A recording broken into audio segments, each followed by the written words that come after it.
So things like that happen. I mean, it's you could argue that it was, maybe a poor schedule, and maybe they could schedule him on a bigger court. Yes, but again, she's Alex Eala. That's been a talk, and which is understandable. There's some players coming from respective countries, like she's coming from Philippines, which is now a big deal. She's been the biggest ever, tennis player from that country, which is a big country, and there's a big. Novak Djokovic has finally spoken up about what happened to Alex Eala at the Australian Open, and he wasn't shy about sharing his thoughts. Eala, the Filipino tennis star who has become a source of immense national pride for the Philippines, was eliminated in the first round. But according to Djokovic and several others who've been watching closely, her loss wasn't purely about how she played. The bigger issue, they argue, was how the WTA handled her match schedule, and Djokovic is making sure that doesn't go unnoticed.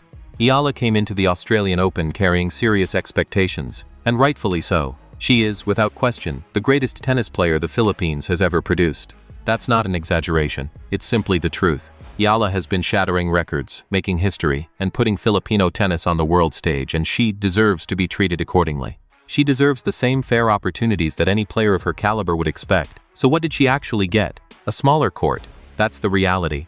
Despite everything she has achieved and all the talent she brings to the game, the WTA placed her on a smaller, lower-profile court, when by any reasonable measure, she should have been on a bigger, more prominent one.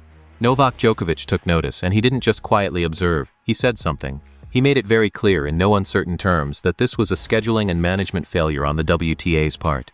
In Djokovic's own words, Eala is the finest tennis player the Philippines has ever seen, and she deserves every bit of respect that comes with that title. Yet the WTA, in his view, is falling short of giving her that respect and not treating her the way she should be treated. Worse still, this poor handling of her situation may have actually played a part in her first-round loss. Now, some might brush this off and say a court assignment is a minor detail, but it really isn't. The size of the court, the crowd energy, the atmosphere, the lighting, the condition of the surface, all of these things have a real impact on how a player performs, especially when the pressure of a Grand Slam is on the line. And as it turns out, that's not even the most troubling part of this story. What's happening to Eala doesn't appear to be a one-time mistake. It looks more like a repeated pattern of unfair treatment that has followed her throughout her time in the WTA. If you've been keeping up with her career, you already have a sense of what that means. One moment that really stands out happened during the Australian Open qualifiers, and it was genuinely hard to believe.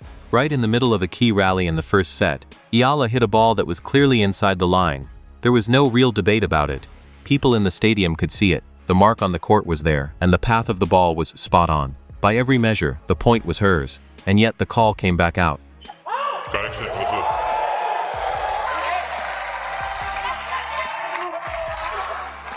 Alex a little bit annoyed now. That's the second time that has happened with that same linesman.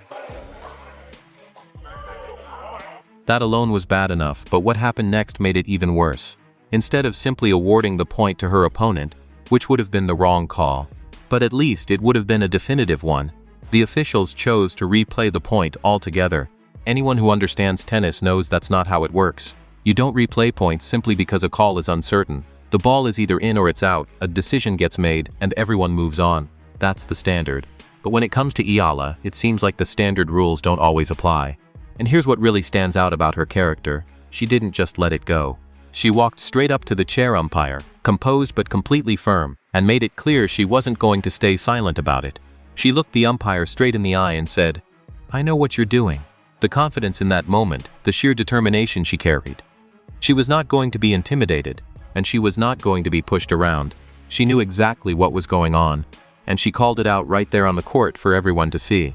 And here's the remarkable part. Despite all of that, despite the bad calls and the clear attempts to get in her head, Eala went on to win that match anyway.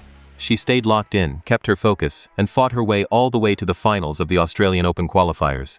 That right there tells you everything about her mental strength and her ability to rise above adversity. But unfortunately, the story doesn't get better from there. It actually gets more concerning. Let me walk you through what happened during her match against Iga Swiatek. For those who don't follow tennis closely, here's a bit of background. Swiatek is one of the best players in the world right now. She's a multiple Grand Slam champion, a former world #1, and an absolute force on the court. Just being competitive against a player of that level would already be a major achievement for someone as young as Eala. But Eala wasn't just hanging in there. She was playing brilliantly. She was matching Swiatek shot for shot, holding her ground against one of the most dominant players in the game, and the momentum was very much alive. She was on the verge of pulling off what could have been one of the biggest upsets of the entire tournament. And then, completely out of nowhere, a referee decided to raise an issue about items in her backpack. You read that right. Right in the middle of a critical match. At a moment when Eala had real momentum going, an official chose to make it an issue. But what made it truly disturbing was how it was handled. They didn't quietly pull her aside or deal with it discreetly. They made the announcement loud enough for the whole crowd to hear, essentially painting her as someone who had broken the rules, attempting to embarrass her in front of thousands of people in the Say Stadium and millions more watching from around the world. It's confirmed you cannot use it. Think about the psychological impact of something like that. You're completely in the zone, competing at the highest level against one of the best players on the planet, and suddenly you're being publicly called out over something trivial. It was a clear attempt to shake her confidence, disrupt her focus, and make her second-guess herself at the exact moment she needed to feel most sure of herself. That kind of psychological pressure has absolutely no place in professional sports. None whatsoever. And that is precisely why Djokovic speaking out matters so much. He isn't just some outside observer offering an opinion. He is one of the greatest tennis players who ever lived, a 24-time Grand Slam champion who has been at the very top of the sport for nearly 2 decades. He knows better than almost anyone what it truly takes to compete at this level. And with that experience comes the ability to recognize the difference between fair treatment and what looks like bias and poor management. When someone of Djokovic's standing speaks out on an issue like this, people pay attention, and they should, because what he's saying makes complete sense. Eala deserves better than what she's been getting. She deserves fair treatment, equal opportunities, and the same level of respect given to every other player on the tour. The WTA needs to take a serious look at how situations like this are being handled. Court assignments should be based on merit, not made arbitrarily. Officiating needs to be consistent and fair across the board. Young, talented players from smaller tennis nations like the Philippines should never have to battle bias and poor management on top of the actual competition they face on the court. So what do you think about all of this? Do you agree with Djokovic that the WTA has been handling Eala's situation poorly? Have you picked up on this pattern of questionable calls and decisions affecting her matches? Share your thoughts in the comments. I genuinely want to hear what you have to say. And let's make sure Eala feels the support she deserves. This young woman has already overcome so much, and she is going to keep rising no matter what obstacles are placed in front of her. The talent is there. She has the mental toughness, and now she has influential voices like Djokovic standing up for her. If you enjoyed this video and want to stay updated on tennis content and coverage of issues that actually matter in the sport, make sure you're subscribed to the channel with notifications turned on, give the video a thumbs up, share it with your fellow tennis fans, and help spread the word about what's really going on in the game we all love. Until next time, keep pushing for fairness in tennis, and I'll see you in the next video.